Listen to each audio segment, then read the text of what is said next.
சில விஷயங்கள் பார்த்தீங்கன்னா, சுயநலமா இருப்பார்கள். எப்படி என்று கேட்டால், தன் குடும்பம், தன் மனைவி, தன் பிள்ளை இப்படி தான் பார்த்துக் கொள்வாங்க. கணக்கு வகையில பெண் புலின்னு சொல்லுவாங்க இல்லையா? அது இவங்களுக்கு தான் தகும். ஒரு கெட்டதிலும் ஒரு நல்லது. அப்படிதான் இவங்களுக்கும் இவங்க ஏதாவது ஒரு தவறா சொல்லுவாங்க. அது எல்லாருக்கும் இப்ப நல்லதா படும். "பிடிக்கிற முயலுக்கு 3 கால்" அப்படின்னு சொல்லுவாங்க இல்லையா? அது மாரி தான் இவங்களுடைய குணங்கள் இருக்கும். ஸ்ரீரங்கம் ரங்கநாதர் அவர்கள் வழிபட்டு வந்தாங்கன்னா, கண்டிப்பாக எல்லாவற்றிலுமே ஏற்றம் மேல ஏற்றம் கிடைக்கும். இப்பதான் சர்வகாலமும் உழைச்சுக்கினே இருப்பாங்க. அப்புறம் மாடு மாரி உழைக்கிறாங்க அப்படின்னு தான் சொல்லுவாங்க.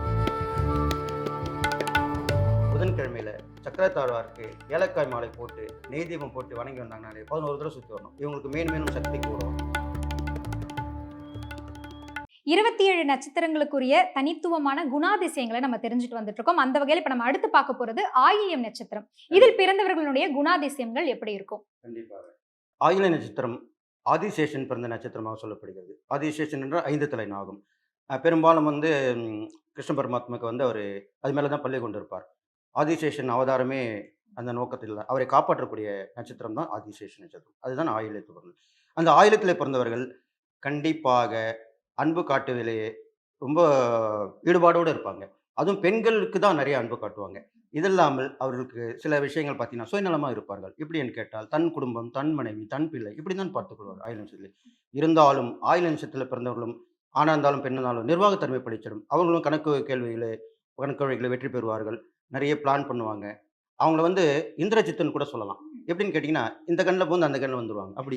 எங்க இருந்தாலும் தப்பிச்சு வந்துருவாங்க. அது ஆயுள் நட்சத்திரத்துக்கு உண்டான சிறப்பு அது. அவங்க வெளிய போயிருக்காங்க. அவங்க என்ன ஆகுமோ, ஏதாகுமோன்னு பயப்பட வேண்டிய அவசியம் இல்ல. ஆணா இருந்தாலும், பெண்ணா இருந்தாலும். அவங்க எப்படியோ தப்பிச்சு வந்துட்டு, ஃபோன் பண்ணி பார்த்துட்டே இருப்பாங்க, வரமாட்டாங்க. பார்த்தா வீட்டுக்கு வெளிய வந்து நிப்பாங்க. "எப்படி வந்தேன்னா?" "நான் வந்துட்டேன் எப்படியோ" அப்படின்னுவாங்க. அதனால எதிலுமே நுழைந்து வரக்கூடியவர்கள், எல்லாவற்றையும் ஆராய்ந்து அறியக்கூடியவர்கள், ஆராய்ச்சி பண்ணக்கூடியவர்கள். இவர்களுக்கு இந்த ஆயுள் நட்சத்திரக்கும் புதன் கிரகமா சொல்லப்படுது. அதனால கேள்வி கேட்பாங்க. கேள்வி கேட்டு மற்றவங்கள பயமுறுத்துவாங்க. அவங்க பதில் சொல்லாத அளவுக்கு இவங்க கேள்வி இருக்கும். இப்படிலாம் இருக்கும். அதனால ஆயில்யத்தில பிறந்தவங்க பெரும்பாலும் பெண்கள் நல்லா இதில வளர்ச்சி அடைஞ்சிருப்பாங்க. அதனால தான் ஆயில்ய நட்சத்திரம் மாமியாருக்கு ஆகாதுன்னு சொல்லப்பட்டிருக்கு. அதனால அது இந்த பதிவில சொல்லி ஆகணும். ஆயில்ய நட்சத்திரம் அப்படி தான் சொல்லியிருக்கே ஒழிய, மாமியாருக்கு உயிருக்கு ஆபத்து வரும். அவருடைய டெவலப்மெண்ட்ட குறைஞ்சிரும் அப்படிலாம் கிடையாது. அதனால ஆயில்ய நட்சத்திரத்தில பொறந்தாக்கா அவங்க ஏத்து நடத்துவாங்க குடும்பத்த.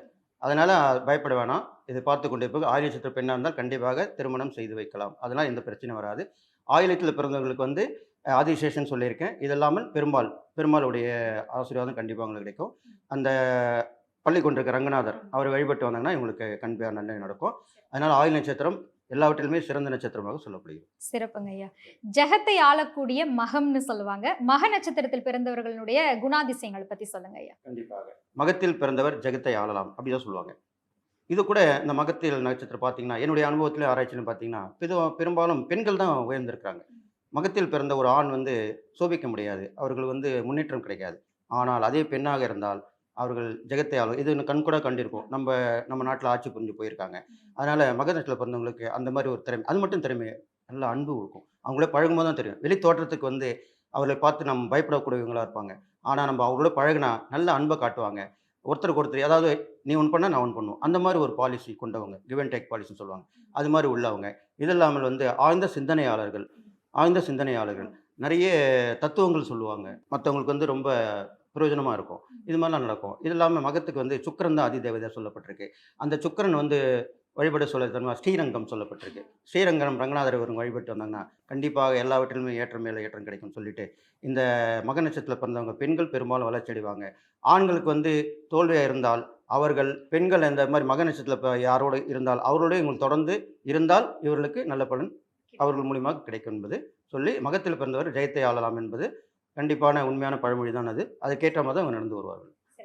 பூரம் நட்சத்திரத்தில் பிறந்தவர்களுடைய குணாதிசயம், அவங்க என்ன மாதிரியான குணநலன்களை கொண்டு இருப்பாங்க? அத பற்றி சொல்லுங்க. பூரம். திரு ஆடி பூரம். ஆண்டாள் அவதரித்த நட்சத்திரம். அதனால ஆண்டாள் மட்டும் இல்ல. அம்மன் எந்த வகை அம்மன் இப்போ ஆடி பூரம்னாலே எல்லா அம்மனுக்குமே தான் விசேஷமா சொல்லப்பட்டிருக்கு. அது ஆடி மாசத்துல வர ஆடி பூரம் சொல்லப்பட்டிருக்கு. அந்த பூர நட்சத்திரத்தில பிறந்தவங்களுக்கு அந்த பெண் தன்மை கண்டிப்பாக இருக்கும். ஒரு சுய முடிவு எடுக்க மாட்டாங்க. இப்போ குடும்பத்தில இருந்தா கணவன் இருந்தா மனைவிட்ட கேட்பாங்க. கல்யாணம் ஆகலன்னா அம்மாட்ட கேட்பாங்க. இப்படி தான் அவங்க இருப்பாங்க. இவர்களுக்கு ஆன்மீகத்துக்கும் இவங்களுக்கும் தொலைதூரமா தான் இருக்கும்.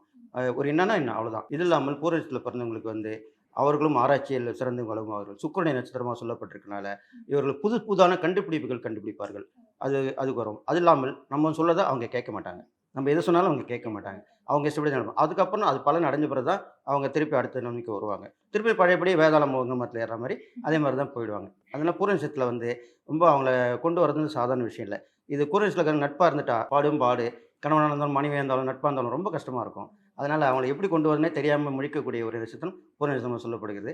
இருந்தாலும் அம்மனுடைய அருள் கண்டிப்பா கிடைக்கிறனால, அந்த பூர்வ நட்சத்திரவங்க எதுல இருந்தாலும் ஜெயித்து வந்துருவாங்க. அம்மன் அருள் உங்களுக்கு கண்டிப்பாக கடைசி வரை இருக்கும்னு சொல்லிட்டு, இந்த பூர்வ நட்சத்திரத்தில பிறந்தவங்களுக்கு எல்லா நலனும் வளம் பெற்று வாழ்வார்கள். இதுதான் உண்மையான விஷயம் அப்படின்னு சொல்றேன். உத்திரம் நட்சத்திரத்தில் பிறந்தவர்களுடைய தனித்துவமான குணாதிசயங்கள் என்னென்னவாக இருக்கும் ஐயா? அத பத்தி சொல்லுங்களேன். உத்திரத்தில பிறந்தவங்க சதா சர்வகாலமும் உழைச்சிக்கினே இருப்பாங்க. "அப்பர் மாடு மாரி உழைக்கிறான்" அப்படின்னு தான் சொல்லுவாங்க. அப்பேற்பட்ட ஒரு சிறப்பான உயர்வு கொடுக்கக்கூடிய நட்சத்திரமா உத்திரம் பிறந்தது.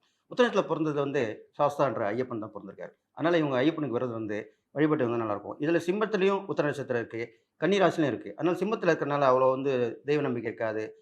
வழிபடாம இருப்பாங்க. இருந்தாலும் இவங்க வழிபட்டு ஐயப்பனுக்கு விரதம் இருந்து போயிட்டு வந்தாங்கன்னா, கண்டிப்பா இவர் வாழ்க்கையில முடியாத விஷயம்லாம் முடியும். நல்லது நடக்கும். இது இல்லாம உத்திர நட்சத்திரத்தில தான் பங்குனி உத்திரம்னு சொல்லக்கூடிய விசேஷமான பண்டிகை வருது. அந்த பங்குனி உத்திரத்தன்னைக்கு தான் எல்லா தெய்வங்களுக்குமே கல்யாணம் நடக்கக்கூடிய விஷயமா அமைஞ்சிருக்கு. அதனால உத்திரம் வந்து சாதாரண உத்திரம்னு சொல்லக்கூடாது. எல்லா கல்யாணம் நடக்கும்போது சுபகாரியம் தானே! அப்போ ஒரு குடும்பத்தை சேர்த்து வைக்கக்கூடிய நட்சத்திரம். அது மாரி இவங்க எல்லாம் சேர்த்து வைப்பாங்க. பஞ்சாயத்து பண்ணுவாங்க. இவங்க இருக்கிற இடம் எல்லாமே வந்து ஒரு நன்மை தான் நடக்கும். தீமை நடக்காது. அது இல்லாமல் உத்திர நட்சத்திரக்காரங்க வந்து எப்பயும் ஓடிக்கிட்டே இருப்பாங்க. சுறுசுறுப்பா இருப்பாங்க. அவங்கள வந்து கால்ல சக்கரம் கட்டியிருக்காங்கன்னா அப்படின்னு சொல்லுவாங்க. அப்படிப்பட்டவங்க தான் உத்திர நட்சத்திரக்காரர்ல இருந்திருக்காங்க. அதனால பெரும்பாலும் கன்னி ராசியில பிறந்தவங்க தான் உத்திர நட்சத்திரக்காரங்க நல்ல விஷயமா சொல்லப்பட்டிருக்கு. இதனால இந்த உத்திர நட்சத்திரக்காரங்க எப்பயுமே வந்து சதா சர்வகாலம் இறை பக்தியோட சேர்ந்து இருந்து மற்றவங்களுக்கு சேவை, அதுவும் சமூக சேவையில இவங்க ஈடுபட்டா நல்லா வரலாம். ஆன்மீகம், சமூக சேவை இது மாரிலாம் ஈடுபட்டு வந்தாங்கன்னா கண்டிப்பா நல்லது இருக்கும். இவங்களுக்கு உழைப்புக்கேற்ற ஊதியம் கிடைக்கல, உழைப்புக்கேற்ற உயர்வு இல்ல அப்படின்னா கொஞ்சம் விரக்தியா இருப்பாங்க. அவர்களுக்கு தான் சொல்கிறேன். இந்த உத்திர நட்சத்திரம் அன்னைக்கு நீங்க அந்த ஐயப்பனை வணங்கலாம். அது இல்லாமல் தெய்வ கல்யாணங்களுக்கு நடக்கிற இடத்துலலாம் தெய்வ கல்யாணம் நான் பங்குனி உத்திரம் தான் இல்ல. மத்த விஷயம் எப்போவாவது கல்யாணம் நடக்கும். ஒரு கோயில்ல நடக்கும். அப்போ அந்த ஃபங்ஷன்ல போய் இவங்க கலந்துக்கிட்டாலே, இவங்களுக்கு நன்மை நடக்கும். அதுலேருந்து தொடர்ந்து நன்மை நல்லபடியா நடக்கும்ன்றது இந்த விசேஷகாரன்னு சொல்லப்பட்டிருக்கு. உழைப்பின் மறு உருவமாக உத்திரம் கண்டிப்பா. நட்சத்திரத்த சொல்லியிருக்காங்க. கண்டிப்பா. அடுத்து நம்ம பார்க்க போறது அஸ்தம் நட்சத்திரம். இந்த நட்சத்திரத்தில் பிறந்தவர்களுடைய குணாதிசயம். அஸ்தம் என்று சொன்னால் அபய அஸ்தம். நம்ம உள்ளங்கை தான் அஸ்தம்னு சொல்லப்படுது. அப்போ அந்த அஸ்தமத்தில பொறந்திருக்கும்போது, அவங்க குடும்பத்தை பிறந்த இடமா இருந்தாலும் சரி, புகுந்த இடமா இருந்தாலும் சரி, ஆணா இருந்தாலும், பெண்ணா இருந்தாலும் குடும்பத்தை தாங்கக்கூடியவர்கள்.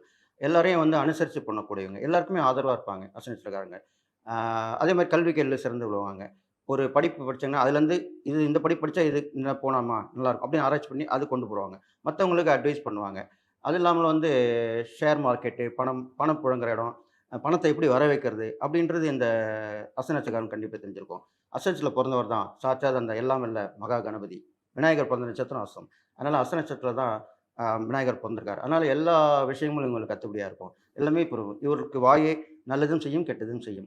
அதனால தகாத வார்த்தைகள சொல்லிவிடுவார்கள் சில நேரத்திலே. அதே அவர்களுக்கு நட்பையும், உறவையும் பிரிக்கும். அதே வாய் நல்ல வார்த்தையும் சொல்லும். அவளுக்கு உதவியும் சரி புரியும்.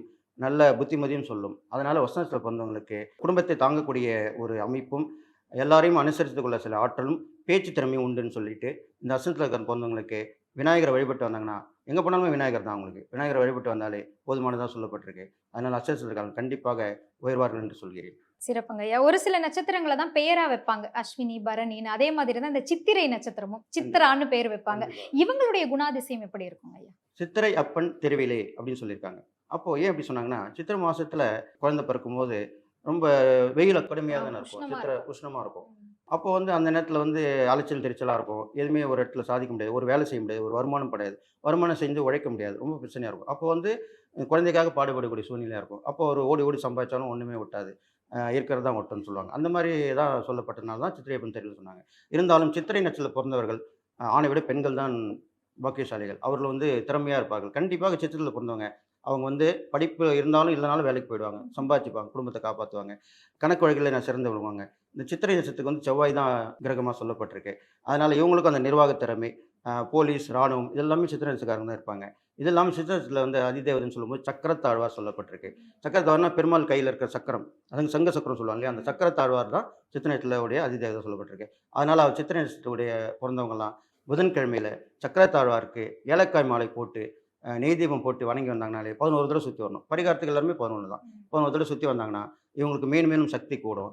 அது இல்லாம சித்திரத்தில பிறந்தவங்க அந்த சக்கரத்த சொல்லியிருக்கனால, அவருக்கு அந்த சக்கரத்தை கொண்டிருக்கிற விஷ்ணு பெருமாள் தான் இவங்களுக்கு வழங்கக்கூடிய தெய்வமாக சொல்லப்பட்டிருக்கு.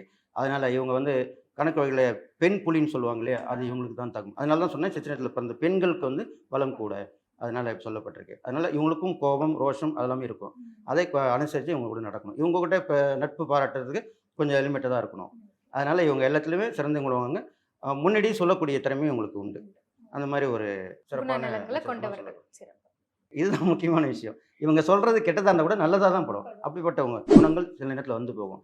அது என்னன்னு கேட்டீங்கன்னா, கொஞ்சம் பிடிவாதம், கொஞ்சம் ஒரு மாரி அடுத்தவங்கள வந்து டார்கெட் பண்றது, கொஞ்சம் அவங்கள ஓவர்டேக் பண்ணணும். அவங்கள வந்து அவங்க அப்படி வராங்களேன்னு நினைக்கிறது. இதெல்லாமே இருக்கு. வசுக்கள் அப்படின்னு சொல்லக்கூடிய ஒரு அம்சம். வசுக்கள்னாக்கா அந்த தேவர்கள் தான். தேவர்கள் சம்மந்தப்பட்டது. இப்போ இவங்கள கூட வச்சுட்டாக்கா, பக்கத்துல அவங்க வந்து சக்சஸ் ஆயிடுவாங்க. ராகுகால கேமரால நம்ம யாராவது போனோம்னா, இவங்கள கூட்டிட்டு போனா, அந்த நேரத்துல வந்து நல்லது தான் நல்லது நடக்கும். தான் நடக்கும். ஆமா.